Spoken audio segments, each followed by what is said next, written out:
Welcome to the eCommerce Badassery Podcast, the place for scrappy female entrepreneurs who want to learn actionable steps and strategies to grow the traffic, sales, and profit in your e-commerce business. I'm your host, Jessica Totillo-Coster, a 20-year retail veteran who spent 3 years as the only employee of a 7-figure online store. That shit was crazy. I know exactly how it feels to do all the things, and I'm sharing everything I learned the hard way so you don't have to. I may have started this business by accident, but supporting badass bosses like you lights me the fuck up, and I am so stoked to see you grow. Are you ready, babe? Let's roll. Welcome back to the eCommerce Badassery Podcast. I'm your host, Jessica Totillo-Coster. I have two very special guests on the show today, Noemi and Gabor of Podcast Connections, a husband and wife team. They have worked together for over 13 years, been married for 22, and they help entrepreneurs and business owners share their knowledge and connect them to quality podcast shows. They've both been in the online marketing space for over 15 years, and they are the magic behind all of those podcast guest spots I get. And you know what? They're just a damn joy to work with.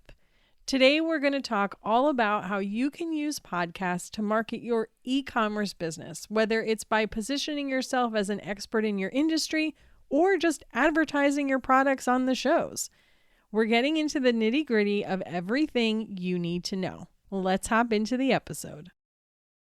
Welcome to the show. Thank you very much. It's nice to be here. Yeah, thank you. Thank you, Jessica. It's a pleasure to be here and talking with you. Yeah, I'm excited to chat with you guys. So for you listeners, if you don't already know, you've probably heard me, though, kind of bouncing around the podcast world and doing all of these different guest spots, which I will say has been the number one way that I've gotten exposure outside of you guys telling your friends. Thank you so much.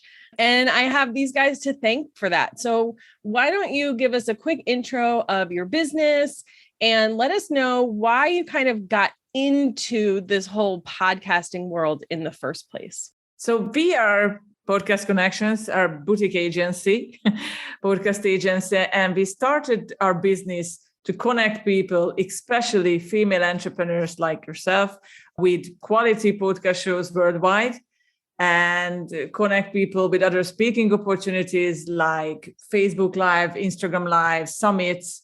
So that was our focus, to help people to share their knowledge. And how it started? So, as you know, we are in online business since 2008. Yeah.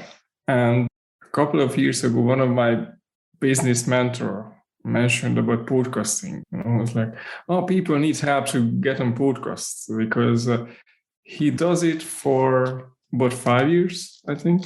And it really helped him to grow his business to now 8 figures. Yeah, that's how it started, with a few people first. And now we have basically a team of clients who we work with and a team who we work with to help our clients. So yeah, it's growing steadily. It's definitely been really amazing for myself and just like the people that I've connected with. Like, sure, I got on that first podcast with them, but then we've gone on to do more episodes together to create referral partnerships. And it's been really amazing. And the podcasting community is just a really cool place to be. And I love it. So thank you so much I will say, guys, they cold emailed me. And I, coming from a corporate background who gets like a lot of cold emails, I usually instantly ignore them. But something about their email, I was like, all right, let me talk to them. But I was going in with a very like negative thought process already. And I was like, yeah, okay, whatever. And then I just instantly adored both of them. And it's been wonderful ever since. And actually, what I hear from many of the shows that I've been on is the hosts all tell me how great they are at pitching other people. And they'll always say like, oh, I don't usually take cold pitches, but theirs was really great. So I had to learn more about it. So we're going to talk all about how you guys can use podcasts in your product-based business. And it's not all about you getting on other shows, but if it's something that you've been thinking about, I just wanted to give them a little shout out because they're really awesome at it. All right, guys. So when you're thinking about product-based business owners, what are kind of the main ways that they can use podcasting or add it into their marketing strategy? There is maybe a little bit someone listens this episode, maybe think is like, is it podcasting for product-based businesses? So I have a little story. We started in 2009, and this guy recorded the first ever episode of his podcast called Joe Rogan Experiences. Yeah, I think we all know who that is. All right. I think people know already. And in 2010, Aubrey Marcus just started his business called On It. I don't know, maybe you're familiar with that? No, I'm not. Okay, so he started this business On It, and it's a supplement company. And he had only one product at that time. It's called Alpha Brain. And he listened to Joe's podcast and realized people listening that podcast, it's about the same audience as he would like to target. So in 2010, he partnered with Joe Rogan, and they get some funding as well. And they started advertising Alpha Brain on the podcast, the Joe Rogan Experience. And we jump ahead in 2021, so just this year, On It was sold to Unilever for 9 figures. So in the range of $200, $400 million, somewhere between. The whole thing just started with that podcast, and 10 years later, it was sold for 9 figures. Yeah, that's one way. Yeah, that's one way, guys. So send your product to a podcaster, and 10 years later, you can have however many figure exit. So if you hear what we're talking about, it was the same audience. And that's what makes this so powerful and important, is because podcasters, even like you guys listening to this episode right now, you are all in a very specific niche. You are e-commerce business owners, you are product-based business owners. So if someone like Klaviyo, which, hey, if you're listening, I love you guys. If someone like Klaviyo wants to get access to their ideal customer, you guys are probably listening to my podcast. So it's so easy to identify those niches within the podcast space and to find a show that is going to have your ideal customers listening to it. So I love that story. Thank you so much for sharing that.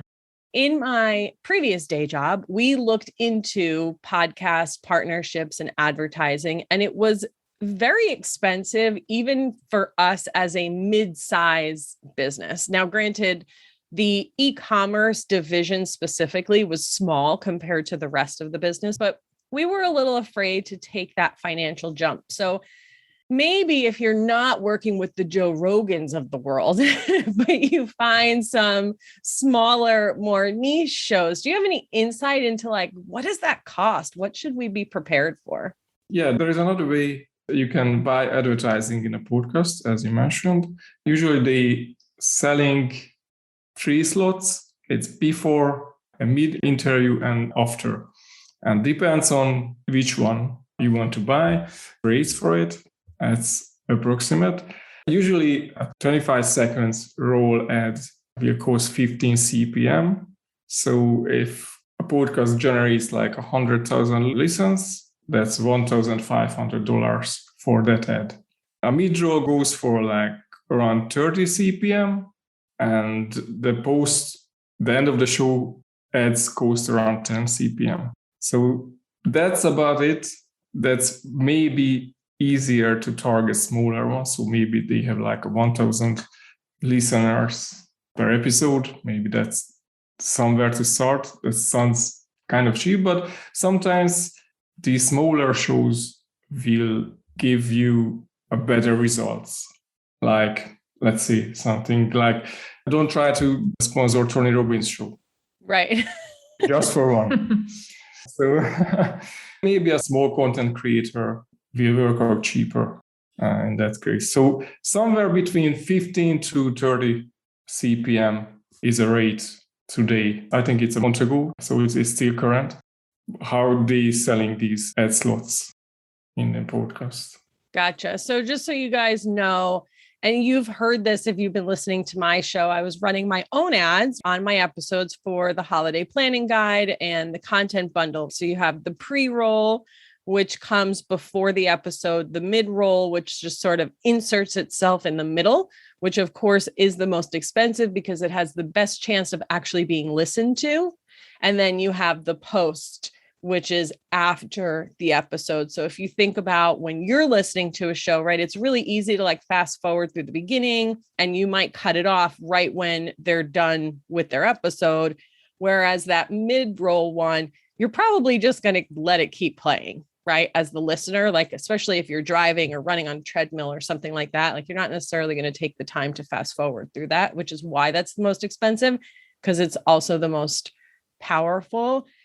And then do you find that podcasters will generally have some sort of minimum commitment that you have to make? And I imagine, if you go with those niche podcasters, like I would consider myself that as well. Like I have a smaller audience, but they're super niche and they're really engaged versus, and this is no different than working with an Instagram influencer, right? But then you go to the big guys who've got millions of followers and some of the people are just there to like hate on them. They don't even really care what it is that they have to say.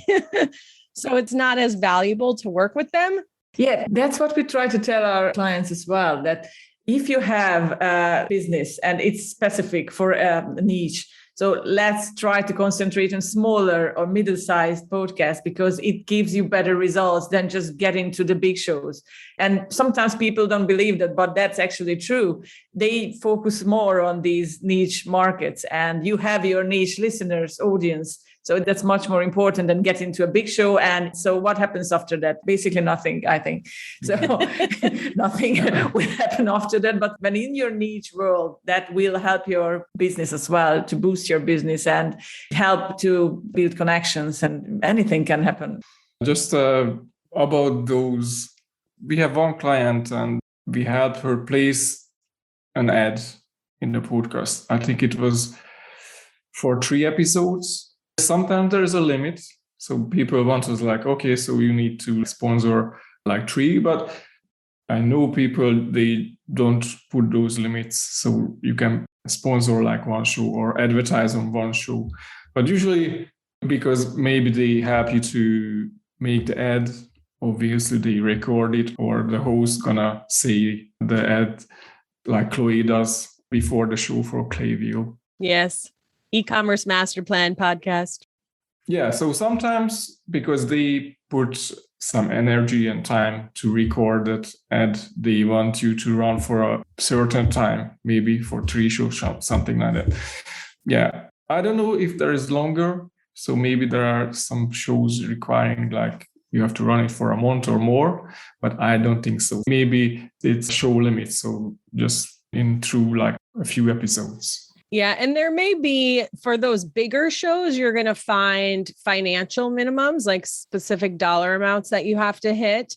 But, we're not talking about those big shows. So when you're going to a smaller creator, you've got a lot more flexibility because you are likely dealing directly with the podcaster versus when you go to one of those bigger shows, they are part of a production company. It's a whole thing. So I would honestly just stay away from those. You're not going to find your people there anyway. Focus on those small creators and really just start thinking about who is your audience and what are they listening to? What else do they care about? If you sell a product that you market to entrepreneurs, well, I'll tell you, there are a ton of podcasts that you can connect with because there's so many people talking to other entrepreneurs. Maybe you have more of a lifestyle product or you have a CBD product. That's even great for entrepreneurs too. So you have to kind of think a little bit out of the box to find that perfect fit for you, but it's out there, and just approach it the same way that you would trying to find an Instagram influencer, for instance. So if that's something that you're kind of wondering and you want to talk more about, you can always come over to the eCommerce Badassery Facebook group and we can chat about that a little bit. Okay, so is there kind of a difference between just like advertising on the show and then truly partnering with a podcaster? Yeah, there is, I think, as I mentioned, the Joe Rogan did. So partnering, it's closer to the influencer marketing. Well, you can pay for influencer just to show your product, but partnering is more like, I don't know, it's you getting together in business, but it's closer to that. Maybe affiliate marketing, that could be one. So instead of paying for ads, you can offer like a percentage for the product selling through the show. That could be one. Or in a longer term, maybe you partner away and getting the business together with the host. So let's find a YouTube channel, which is also a podcast as well. Or maybe you can just find a YouTube channel, because content creators are not always good to monetize their content. So YouTube, you go there, and let's say there is something about mountain biking, and they're creating the content around mountain biking, for starters or even pros. And how they monetize this content?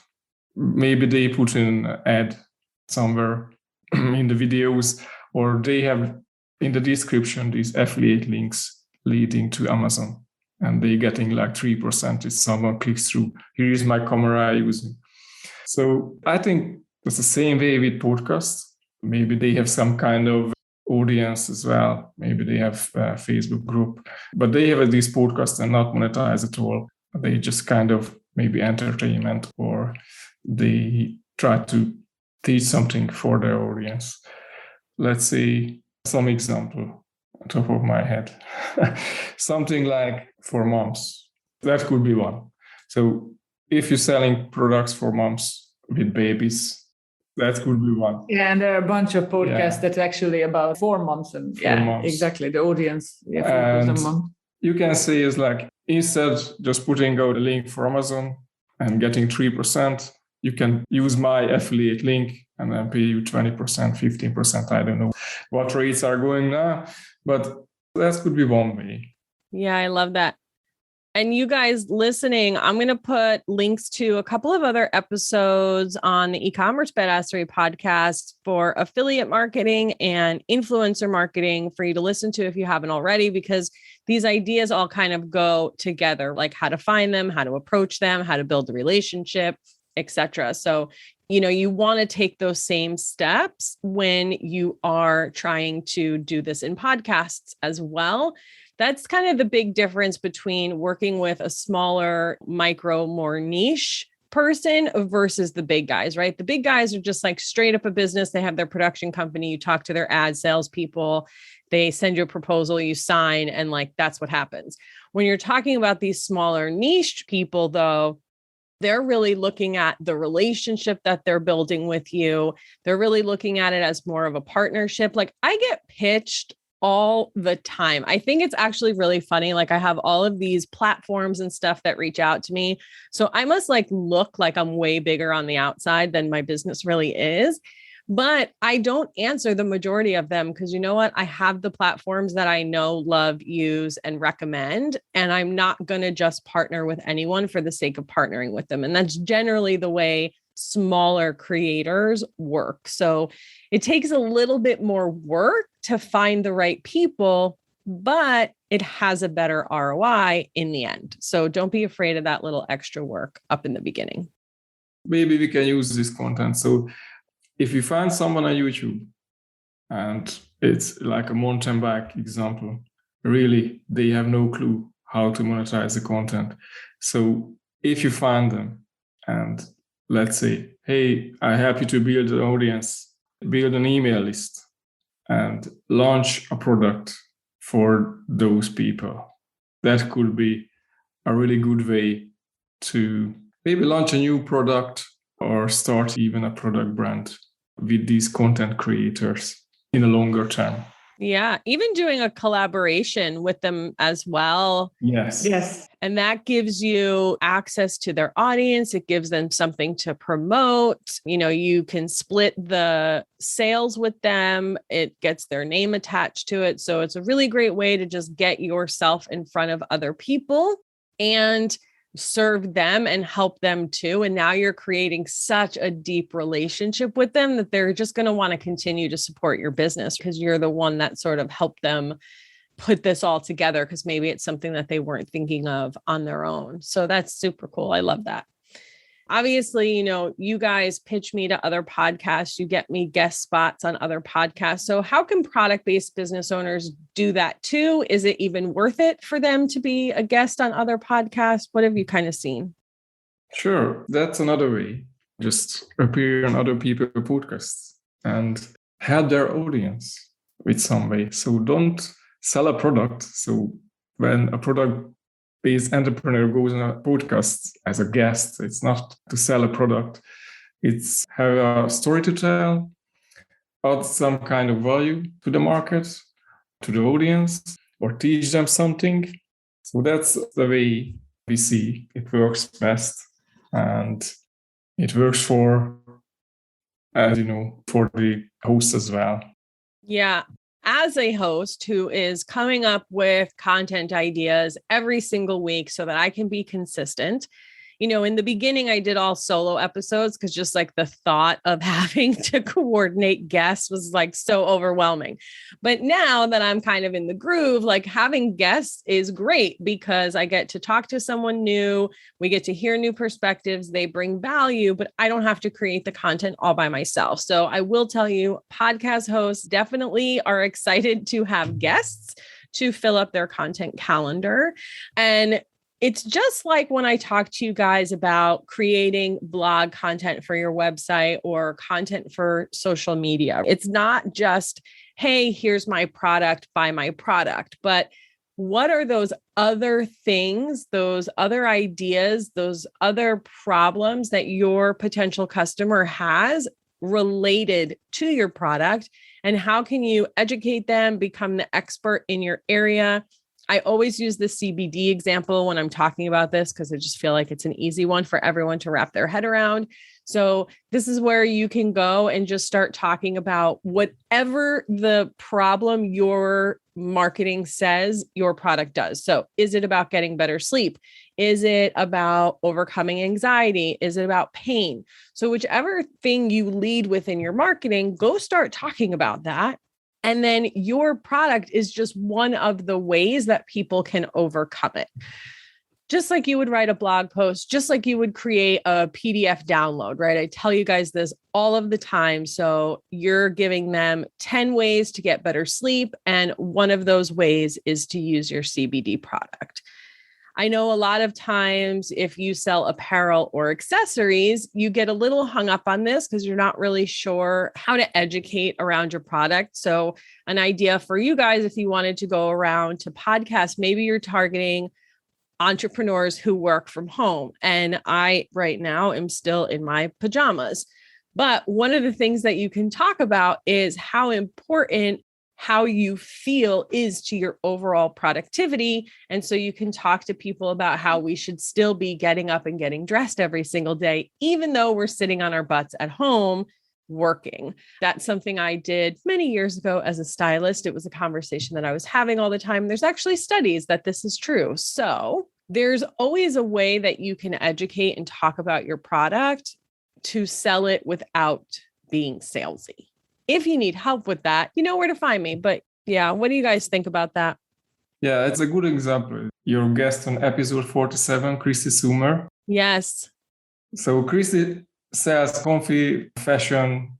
Fashion, yeah, like comfy clothes, basically, yes. Business clothes, like new type of business clothes for business women and work-at-home entrepreneurs. So Christy goes on business-related podcasts and talks about how she founded her business. So that's one way to go as well. Just teach the audience how to build a business from the kitchen floor. Yes. From the kitchen floor to 7 figures. Exactly. That's right. So yeah, she does a lot of podcasts. So.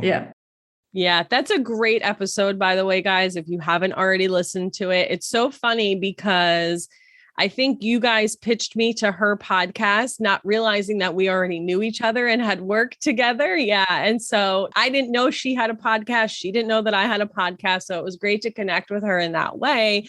And she's got the slow fashion, sustainable aspect too to her business. And I think all of her stuff actually is made in Canada, which is where she's based. And that's really important to her.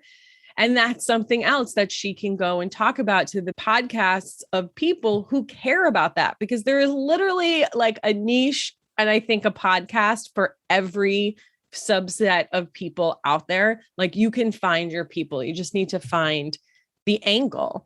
It's just like public relations, really, which I'm no PR expert, but that's the same thing, right? Like, what's the story? What's the angle? That's what you have to find. And then you can just go out there and be the expert. And I'll tell you that people will just start talking about you and you will become known for whatever that thing is that you sell. It's awesome. Yeah, exactly. Just one other example about the angle. I mentioned my mentor, and he went to a podcast for investors and talking about a product-based business, how to start a product-based business as an investment. So that's sometimes you have to just, as you mentioned, find a different angle and different podcast topics. Yeah, you can talk about the same topic, but from a different angle. Yeah. So we can pitch you to different type of podcasts with exactly the same topic. So yeah, it's a good way to do that too. Yeah, you just have to find the right angle and do your research always. It's so important. Yeah, even just as you guys listening, you're all small business owners. So that's something that you can even just talk about, being the small business owner and what has your entrepreneurial journey been like? Because remember, we all love to support each other. So even if you're not talking to your expected end user, right? Maybe it's more about your peer community, but those are all people who want to support other small businesses. So, hey, if they want a product like yours, they're going to be more likely to check you out. And if they know someone else who wants a product like yours, they're going to be more likely to tell them about you versus telling them, well, oh, you can go to Target or Amazon or whatever. So it doesn't always have to be the end user and like the customer who always comes to your website. Maybe it's just like 3 degrees of separation and it will eventually bring in the people that you're looking for as well. Exactly. If you are selling a planner or diary or something like that, usually that's for some kind of business person. You can go to podcast and talk about productivity maybe. That could be a topic around. You just sell a planner, but you talk about productivity, how to organize your day, and all kind of topic around that. Yeah. And I'll tell you, everyone needs a little bit of that, organizing your day.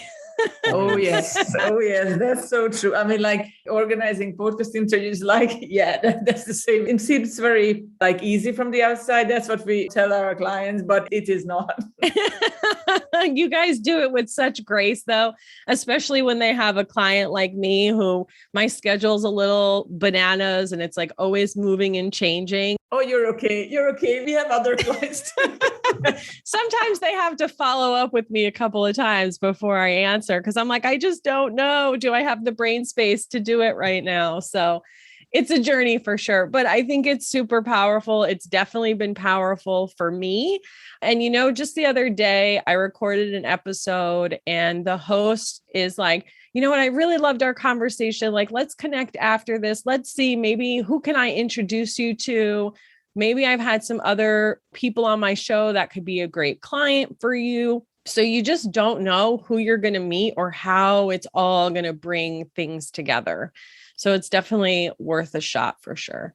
Yeah, exactly. I mean, you can network with people, you can connect and network with the host, and even the host can be your ideal client. You never know.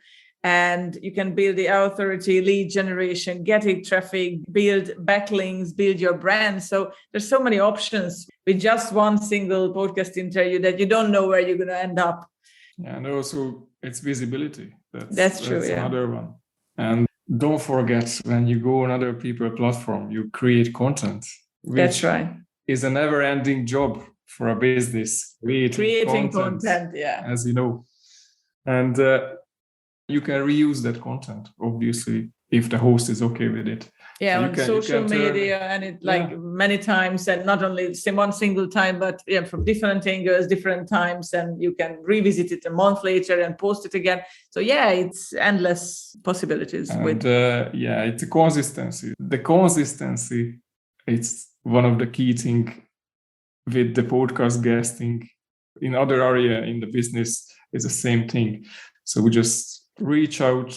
Yeah, you have to just keep doing it, and you never have to give it up, because it usually takes 6 to 12 months to see the results. So it's definitely a long-term marketing strategy, but you have to be consistent, like you do as well, Jessica. It's you are consistent. So you do it every month. It doesn't matter how busy you are, if you're buying a house or not, or you're moving house or not, like us. And you just have to be consistent and just do it. Like my motto in life is always just keep going. And that's the same in podcasting too, like in any other areas of life. You just keep doing it and you will see the results. And also when you go and do the podcast guesting, do the interviews, your topic will be better. Your speaking will be better. And the story will be much better and nicer. You just practice it. And usually what we say is for some people, so it's like, how can I get into Tony Robbins? And I was like, I don't know, maybe you don't have to start with Tony Robbins. Just start with a small show. If you screw it up, don't screw it up in a Tony Robbins show first. Yeah, because sometimes we do ask them, it's like, how many podcast shows have you appeared on? It's like 1 or 2, but I want to be on the biggest ones. Like first, you have to do this, like you're a musician and you have to do your pub gigs and everything until you get into the Wembley in London and to get your rock concert there. So you have to do the small gigs. You do. You got to pay your dues a little bit, but to your point, it gives you the opportunity to practice, to hone your message, to get used to like speaking. And that's a really good thing to touch on here too, is like, once you find your story and your angle, you get to reuse that. Like, you don't need a new story and new angle for every podcast, right? You just need a story and angle for each specific niche. But you can tell the same stories, cover the same stuff over and over again. If you are a regular listener to my podcast and then you go listen to the other shows that I'm on, that content has pretty much all already been shared on my podcast, right? But I'm reaching a new audience and it's a conversation with a different person. So maybe they're asking different questions in different ways. And so the answers come out a little bit differently. And maybe it hits you, the listener, a little bit differently, or it clicks this time and it didn't last time. So it's not only good for your audience, but it's good for you. And you don't have to start from scratch every single time. And it will get so much easier too. Exactly. You just have to keep practicing it and keep on doing it. When you do 10, that will be much better than the first one. Exactly. Yeah. Even we have like very professional speakers on our team and everything. And they were like confused at the beginning to be on shows because it's a different experience than being a public speaker and talking in front of people, because your body language and everything helps when you're on a stage. But when you are just in front of a microphone, it's nothing else, only your voice and what you tell them and your knowledge. So it's a different experience for sure. Yeah. And what I learned is that I talk really slow naturally. So now I make it a point, like it's a very conscious effort to make sure that I speak faster. I also have an editor who, cleans up all my little blank spots. But it's one thing when you're talking to someone in person, like you said, and you have all that body language and it kind of fills in some of that space. When it's just audio though, like you hear all these weird things about yourself and you're like, oh my God, but that's okay. You just keep doing it. You keep getting better. So don't let that hold you back. Just like if you've been doing live video, I know your first live video sucked. My first live video sucked. Multiple of them sucked even after that. But I got better with practice. So this is the same thing.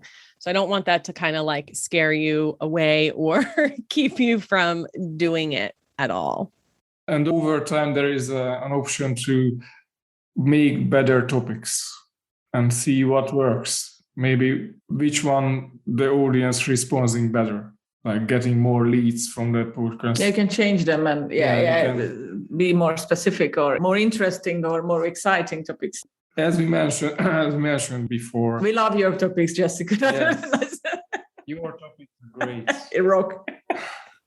Thank you. Well, I think it's probably easier too, because I am speaking to such a specific audience, which here's another funny thing, guys. Like when I first started working and getting pitched on podcasts, I was like, how many freaking e-commerce podcasts are there? Like, they're not even going to be able to get me on anything. Oh my God, there's so many more than I knew, because I'm consistently doing like 2 to 3 every single month.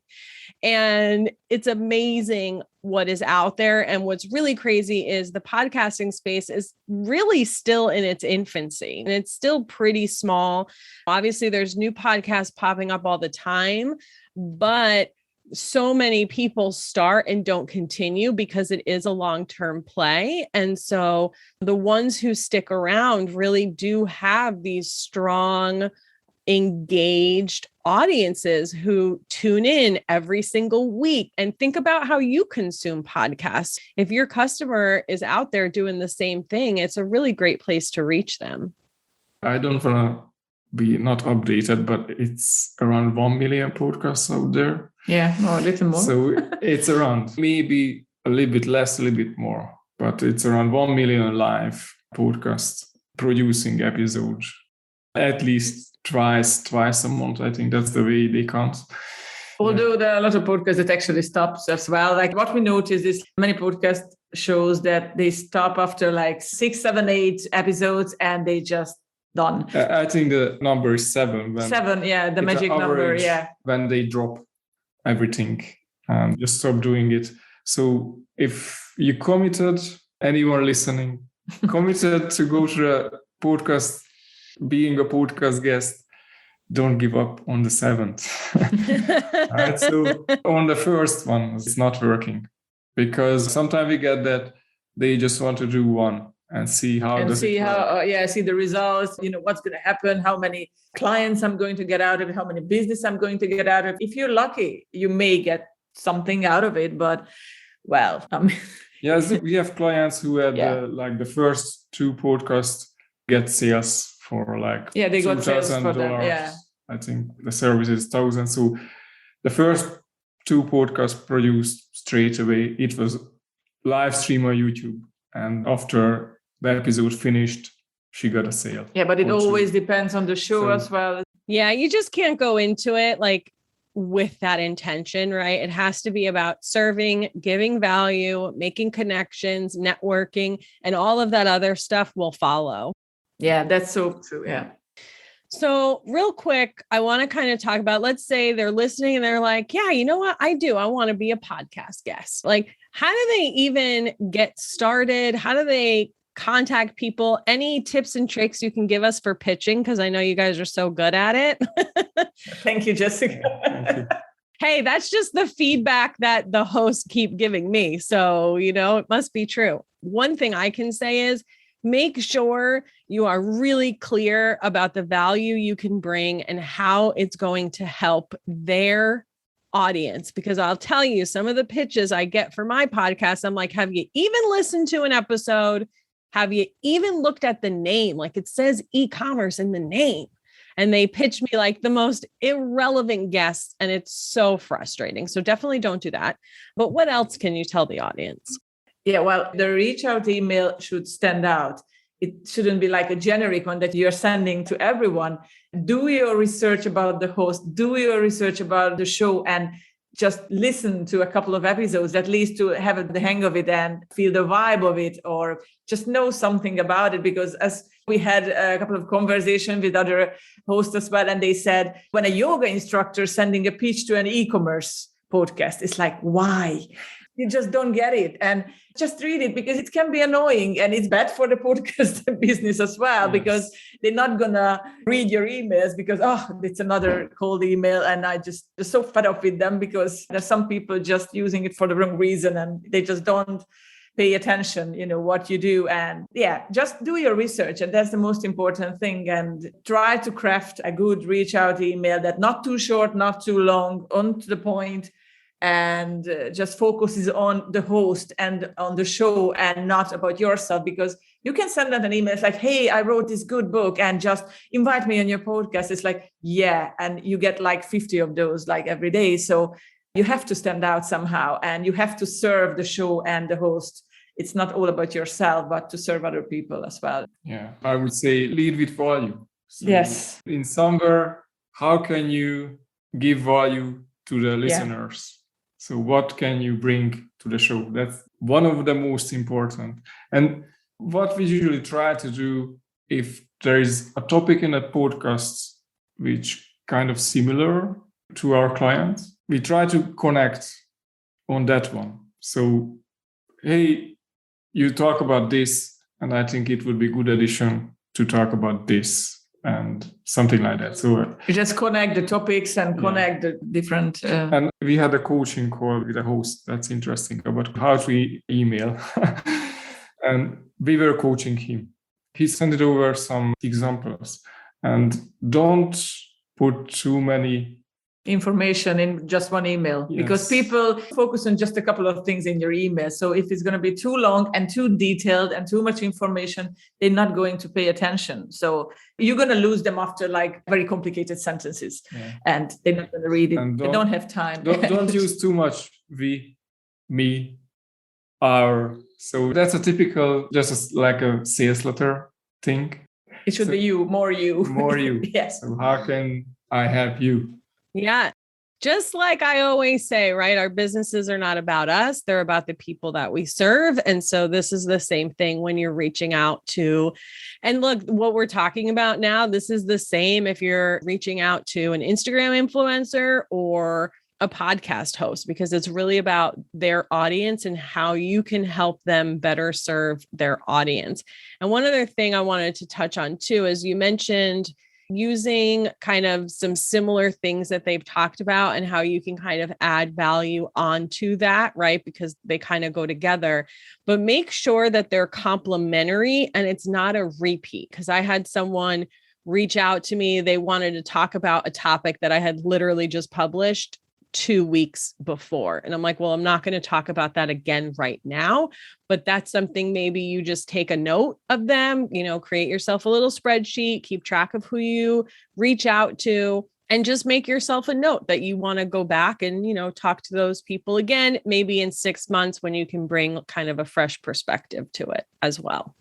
Yeah, that's right. And it's like following up on things. And we had this coaching call with this guy. And that's what we told him. It's like, he explained to us, like, I just send an email and I never follow up anything. Just one single email every day and I never follow up. And it's like, okay, at least try to send out 10 and try to follow up like 2 times, 3 times, and then leave them alone. Obviously, you don't want to be like a stalker or anything, but you do have to follow it up. And when you say you follow it up in 6 months' time or 3 months' time, and do it, because that's when the magic happens and they respect you for that. It's like, oh, that's cool. She told me she's going to reach out and she did that. So that's cool. So follow up is so important. And also consistency. I mentioned too many times already. We had some people and kind of clients, and it's like, hey, I sent out 15 emails and nobody replied. So don't give up then. No. Don't give up then. You have to maybe send 5 more and maybe you get like 3-4 replies and then you have like 3-4 spots. Yeah. Sometimes you feel when you nudge people, you're getting annoying. And like I have this in myself. It's like, oh my God, I'm definitely being annoying and nudge them all the time, but that's how it goes. If someone doesn't feel comfortable about cold emailing, basically, but not always cold emailing, because some hosts just would like to have guests and they have like forms to fill. So that's the other way. Maybe connect them with a different platform or LinkedIn. Maybe that's the way, Facebook, something like that. Leave them a review as a connection. And they love that on iTunes. Yeah, exactly. That's a good starting point. Everybody loves a good review. I mean, when you listen to something and you like it, like genuinely like it, not just to, not like it, not like it, but you like it. And just leave a review. I mean, they will appreciate it. So. Yeah, that's a great tip. Yes, we all just want more reviews on our podcast. So this is me asking, guys. This is also wonderful. So let's say now they're listening. They're like, sweet, I want to do it, but that sounds like a lot of work. How can they get someone like you to help them? Like, what does it look like? How can they find you, connect with you, all that good stuff? So basically, the easiest part is to visit our website. It's podcastconnections.co. And you can reach out to us and we can have a quick chat. What we usually do with our potential clients or just people, just to network and just have a quick call, which usually ends up a longer call, but that doesn't matter because we like talking to people. So yeah, you can reach out on there or on LinkedIn. Yeah, that's our main two platforms, basically. And yeah, you have many referrals and many connections. So most of our clients now come from referrals and connections. So that's how we work. And if anyone interested, we can see if there is a podcast guesting can help the business. So it's not like, oh yeah, you have to do it. So let's see if someone wants to talk, we can figure out the way, figure out the topics, kind of do a strategy around it. Love that. And I'll put all those links in the show notes, guys. And I just want to say again that if you are looking for someone to help you get on podcasts, like go here with these two and Podcast Connections, because I've had many other conversations. I have many other people pitching me and like, they're just not good at it. And they're like these big podcast agent companies. They're pitching me people that are completely irrelevant and they're not even paying attention to what they're doing. So I just have to say, I think this is a place where a smaller boutique agency is really the place to go because you can create a much deeper connection with them. You can get on calls and chat with them about what you're going through right now, like buying a new house and they recently had a move. Like we know these things about each other because we just kind of chat and catch up. So yeah, exactly. It's more personal. Yeah, absolutely. It's much more personal. Yeah. That's what we like about it. Yeah. It's good to know. Not just like faceless people dealing with VAs and hosts. And yeah, it's personal. Yeah. I love that. Is there anything else you want to make sure you tell my audience before we go? Yeah. Enjoy your podcast. Listen to your podcast and all episodes. Yeah, and because you learn a lot from it. And listen other podcasts you were on. Yeah. Thank you. That's always a good one. And just explore the podcasting world. If someone just, I don't know, maybe there is someone just listening your podcast. I don't know. They just should open up and see if there is a podcast they can be a guest on. You know, that makes me think too, is podcasts can be a really great place for market research for you and your business as well. So one of the things that we kind of always talk about when it comes to creating content is using the words that your ideal customer is using. So if you sell a product for moms and you go and listen to like some mom podcasts, you're going to hear them talk about the things that they're struggling with, what it is that they're looking for, how they're trying to solve these problems.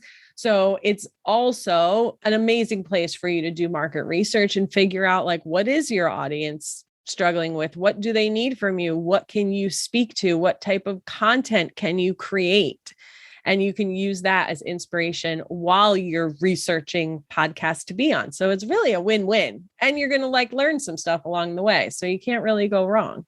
Exactly. Like podcasting is like all about learning. So yeah, it's like I read a great quote that like, it doesn't matter if you read books or you like watching good movies or listening to podcasts. It's all about learning. You always learn something. Yeah, absolutely. Just a note on that. I remember one statistic I just read recently. I think 60 or 70% of the people listening podcasts because they want to learn something. So that's a good way. Yeah. I love learning this way for sure. I listen to a ton of podcasts. My husband got me a Bluetooth speaker that I can put in the shower. So I listen when I'm in the shower, listening all the time. I love that you can learn on the go, right? That's right. I do it when I'm cooking. Yeah. Yeah, exactly. Well, thank you too so much for taking some time out of your evening because they live in Cyprus, by the way. So what time is it where you are? It's 10 p.m. Yeah, it's 10 p.m. where they are. It's 12 in the afternoon in Los Angeles right now. So thank you guys for hopping on and chatting through this with me. I'm so excited to introduce this to the audience, and I can't wait to hear what you guys think too. Come on over to the eCommerce Badassery podcast and let me know, like, is this something you think you want to do in your business? And as always, thank you so much for spending your time with me. I know you could be anywhere on the internet. And until next time, my friend, I'll see you on the flip side.